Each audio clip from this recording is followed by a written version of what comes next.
welcome once again. We are studying the battle between David and Goliath, and today we will look at another interesting aspect of this battle. So here in 1 Samuel chapter 17 verses 49 to 51, we see how David took down the giant.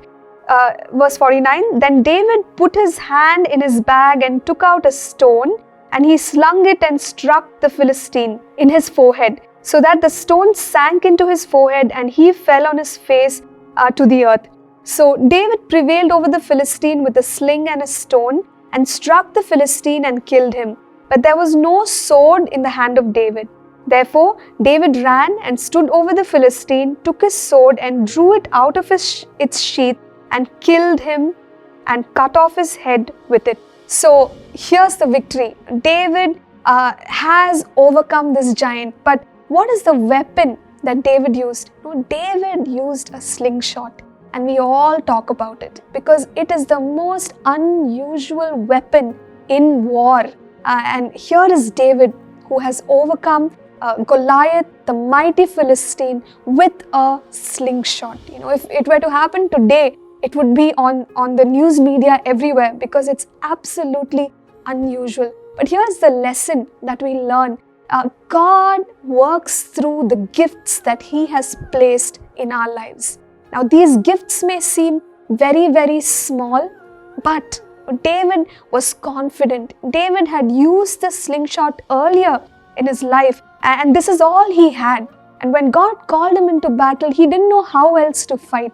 He used the gift that he had. He just banked on the experiences of his own life, and he depended on that gift that God gave him.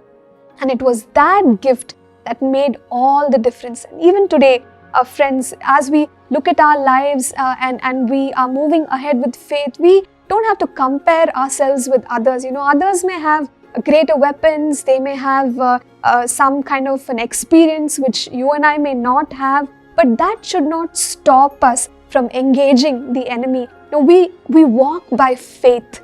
And we have faith in the fact that God, this is all I have. I only have a slingshot. I have this gift, oh God. I have this education, Lord. I have this experience. Lord, I have this idea. I have this skill. But by faith, I'm using it for your glory. And David did just that. He didn't let anybody speak him out of using the slingshot. If we read 1 Samuel chapter 17 verses 38 and 40, I won't read it for us, but basically what happens in those verses is that David is asked to try on Saul's armor, okay, and it's too big for him. So he realizes that he is going to face the enemy with what he has. Now we can understand by this that, you know, others have certain experiences and they may give us counsel and input. We have to value everybody's counsel and input, but it doesn't mean that every time we have to do what somebody else did. We have to have our own walk with God, and we have to, by faith, depend on what God has given us and what we possess right now in our being, and use that by faith. So, no, David did not depend on other people's experiences. And another thing is, even though Saul was king, you know, David did not try to imitate Saul. He was himself. And he was confident. You know, he could have lost the battle, but he was so confident in what God was asking him to do. And that is what we too must do today. So what do you have in your hand? What gift has God given you? Use that by faith. Let's pray together. Heavenly Father, we thank you that you're a God who gives us grace. You're a God who gives us gifts, oh God. And Father God, we pray that, Lord, enabled by the Holy Spirit, Lord, each one of us, Father, will slay our giants, Father, with what you have imparted and entrusted to us. And Lord, we thank you that, Lord, we are giant slayers. We give you all the glory, Father. In Jesus' name we pray. Amen. Thank you for tuning in to Living Supernaturally.